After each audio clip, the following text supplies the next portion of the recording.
กล่าวทักทายสบายดีทุกคนที่กำลังติดตามมักสมนอนอยู่ที่ต้นทับเข้าสู่ซองอาคาน้อยวันนี้เราอยู่ที่เขตเศรษฐกิจพิเศษ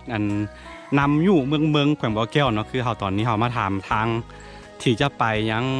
คุกขังเนาะคุกขังเก่าสมัยจักรพรรดิอเมริกาเนาะตอนนี้เรามาทำชาวบ้านเขาแต่ว่าเขาบอกว่าเราลงทางแล้วเนาะต้องเข้าไปทางพ้นเนาะมันเป็นคุกเขาเอ่นว่าคุกเซาซีห้องเนาะมันเป็นคุกที่ขังอันนั้นเนาะพวกคอมมิวนิสต์หรือว่าแนวลาวอิสระสมัยก่อนนั่นเนาะก็คือพรรคประชาชนปฏิวัติลาวปัจจุบันนี้เองของลาวเนาะเขาเอานักโทษที่ดื้อด้านหรือว่าที่แบบเผื่อเค้นเอาความลับนะไปขังอยู่พุ่นเนาะตอนนี้เราก็บูฮู้ว่าอยู่บอนใดแต่ว่าเราตอนนี้เราจะเดินทางไปเนาะเราเดินทางมาหลายกิโลเติบกับเจ้ามอเตอร์ไซค์ตัวนี้เนาะโอเคแล้วเจอกันทุกคนเราจะเข้าไปซอกเบิ้งเนาะเพราะว่าเราก็บ่เคยมาจักเทื่อคือช่วงนี้เนื่องจากว่าฝนตกเนาะแล้วว่าเส้นทางก็ค่อนข้างลำบากเลยทีเดียวโถเมื่อยแล้วก็หมู่บ้านที่เห็นก็คือจะเป็นหมู่บ้านของจำพวกทหารเนาะทหารที่เขาประจำกันอยู่นี่แหละก็เอาเมียแล้วก็ออกเหือนอยู่ตั้งเหือนอยู่แถวนี้เลยเนาะเพราะว่าอยู่เทิงคนจะมีกองบัญชาการทหารเนาะของเขตพิเศษน้ำยูนี่โอเคแล้วเจอกันทุกคนตอนนี้เราจะไปซอกคุกขังของอเมริกาในสมัย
น่าจะแมน ทุกคนว่าแน่ใจคือกันแต่ว่าเราลองซื้อซ้ำรถรอบๆเบิ้งเพราะว่ามันบ่มีคนอยู่นะมีแต่ทหารอยู่เทิงเพิ่นเนาะมาของโอ้แม่นแล้วทุกคนเพราะว่าเคยเบิ้งอันของอันทางอันโทรภาพของอันซองลาวเขาเนี่ยลาว2-3ห้องเนาะเคยมาไทยทำอยู่แล้วเขาบอกว่ามี24ห้องนี่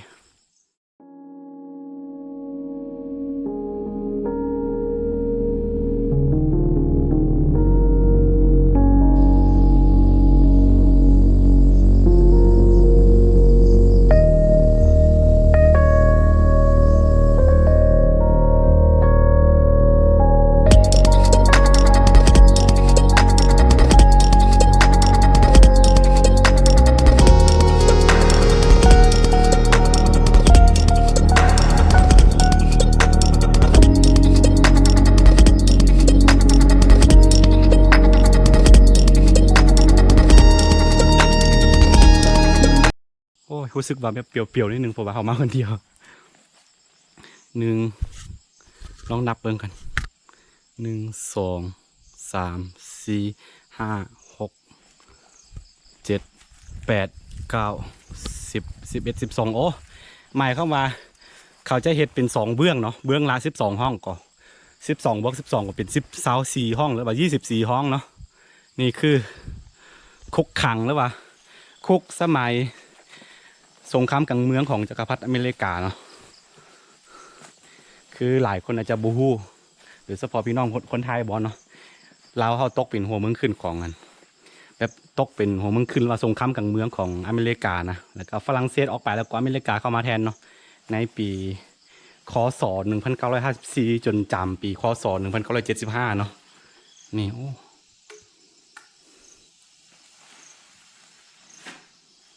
น่าจะขังเดียวคือเขาจะแยกเอานักโทษพวกแบบหัวดื้อด้านหรือว่าพวกที่บ่ยอมบอกความลับของอันไฟคอมมิวนิสต์หรือว่าของแนวลาวอิสระก็คือสมัยนี้ก็เป็นของพรรคประชาชนปฏิวัติลาวปัจจุบันเนาะของลาวนั่นแหละเพราะว่าเมื่อก่อนเนาะมันจะมีอยู่ลาวเขาปกครองโดยระบบอันราชาธิปไตยเนาะก็คือราชอาณาจักรลาวเนาะมีเจ้าชีวิตเป็นประมุขเนาะในเมื่อก่อนเนาะก็เรียกว่าไฟคอมมิวนิสต์หรือว่าไฟแนวลาวอิสระมันคล้ายๆกับแบบเป็นโจรนะในสมัยก่อนเนาะเพราะว่าเขาก็มีรัฐบาล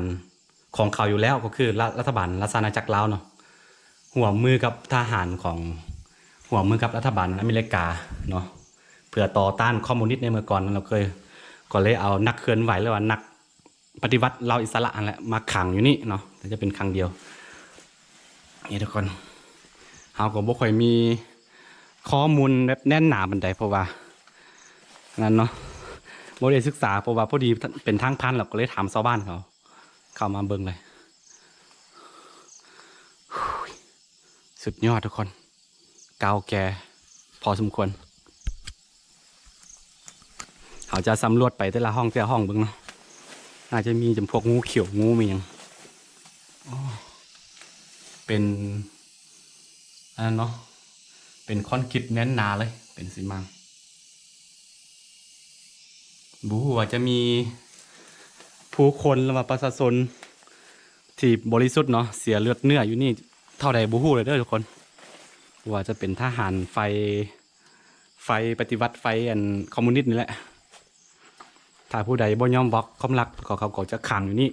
ให้อดข้าวอดน้ำแล้วก็ในที่สุดก็ตายไปเนาะทรมานแบบตายแบบโหดๆนะนี่เบิ่งจากลักษณะของมันแล้วก็ห้องนี้มันจะอยู่2 เมตรเนาะ2 เมตรคน2 เมตรคนประมาณ2.50 เมตรนี่แหละแล้วก็ลวงสูงกว่าประมาณ2.40 เมตรประมาณนี้เนาะสังเกตจากสายตาแล้วก็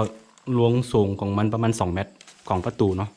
ลวงสูงของประตู2 เมตรแล้วก็ลวงกว้างของมันประมาณ90ประมาณ80เนาะ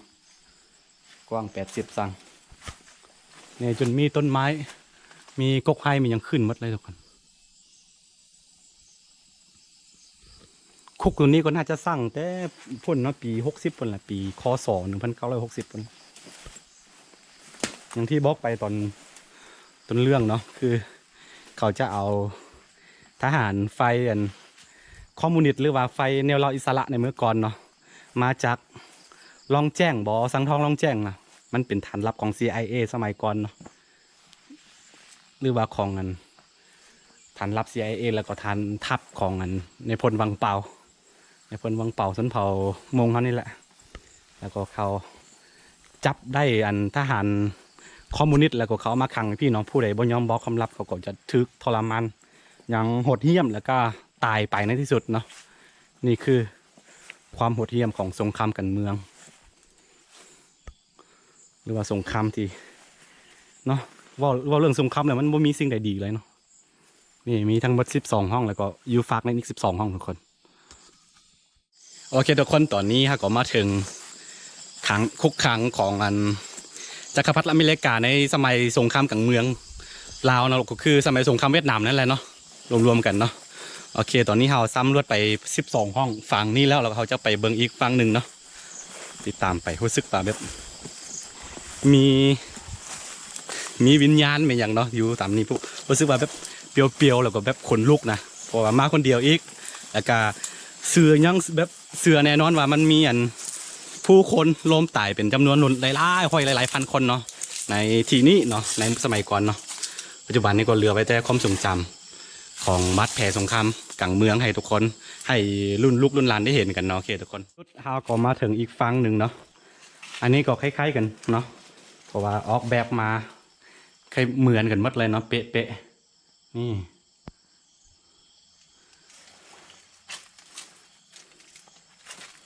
โอ้เขาล้อมหัว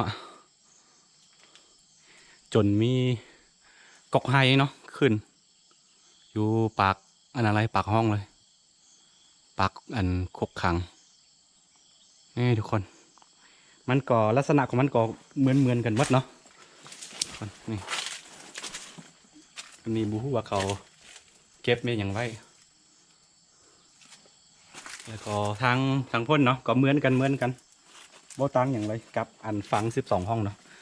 มีทั้งหมด24ห้องจึงได้ขึ้นสื่อจึงได้ชื่อว่าคุก24ห้องเนาะมันมีชื่อว่าคุก24ห้องในเขตน้ำยู่เมืองแขวงบ่อแก้วทุกคนประมาณนี้แหละทุกคนโอเคแล้วซีออกไปซ้ำรวดรอบคุกนี้ก่อนนะว่าจะมีอย่างบ่จะมีอย่างเหลือไว้ให้เขาได้เห็นบ่เนาะยังเส้นเสาน่าจะเป็นเสาหัวเนาะ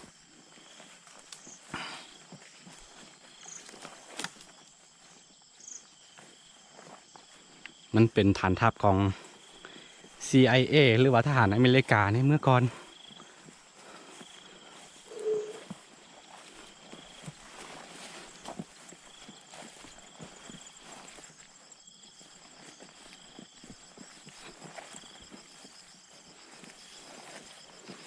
น่าจะเป็นแบบอันนี้จะเป็นธงเพียงอาจจะมีทหารไม่ยังเนาะทหารผู้คนหับไส้จำพวกทาสหรือว่าจำพวกที่เกณฑ์มาเป็นแรงงานเป็นอย่างเนาะจะอยู่แถวนี้แหละน่าจะเห็นภาพเลยเอาคิดแบบจินตนาการไปเองเนาะทุกคนว่าเรื่องสงครามนะกับมันบ่มีดีเนาะมีได้เสียโอเคทุกคนสำหรับคลิปนี้ก็สิมีประมาณนี้เนาะอันนี้ก็เป็นเรื่องราวประวัติศาสตร์ที่เกิดขึ้นในสมัยก่อนเนาะแต่ว่าประวัติศาสตร์ของเขาต้องคนรุ่นหลังเขาต้องได้ศึกษาเรียนรู้เนาะความเป็นไปเป็นมาเพื่อเอาความผิดพลาดในอดีตเนาะมาแก้ไขหรือว่ามาซ้ำไส้ในอนาคตเนาะเรื่องประวัติศาสตร์นี้ถ้าผู้ใดชนะก็เป็นไฟเขียนเนาะถ้าใครชนะก็เป็นพระเอกถ้าผู้ใดแพ้ก็เป็นโจรไปเนาะเรื่องระบบการเมืองนี่บ่มีคิดว่าแล้วก็เชื่อว่าบ่มีระบบใดที่จะดีไปกว่าแล้วก็จะซัวไปกว่าเนาะมันก็มีข้อดีและข้อเสียเนาะก็บ่ต้องเอาเรื่องอดีตนี่มาเครียดแค้นกันเนาะทุกคนเนาะหวังว่าทุกคนเข้าใจกันแล้วซึ่งค่อยเชื่อว่าระบบใดก็ดีเนาะถ้าว่าผู้นำและผู้บริหารประเทศเนาะเอาใจใส่ชีวิตกันเป็นอยู่หรือว่าพัฒนาประเทศชาติเนาะอันใดก็ดีหมดเนาะโอเคทุกคนซีโบว่าหลายเนาะสำหรับคลิปนี้ก็สิมีประมาณนี้เนาะกันผู้ใดมักก็อย่าลืมกดไลค์กดติดตามซองอาคาน้อยเนาะเพื่อบริพลาดวิดีโอใหม่ๆจากซองอาคาน้อยแล้วไว้เจอกันใหม่ในคลิปหน้าทุกคนสำหรับคลิปนี้ไปก่อนสบายดี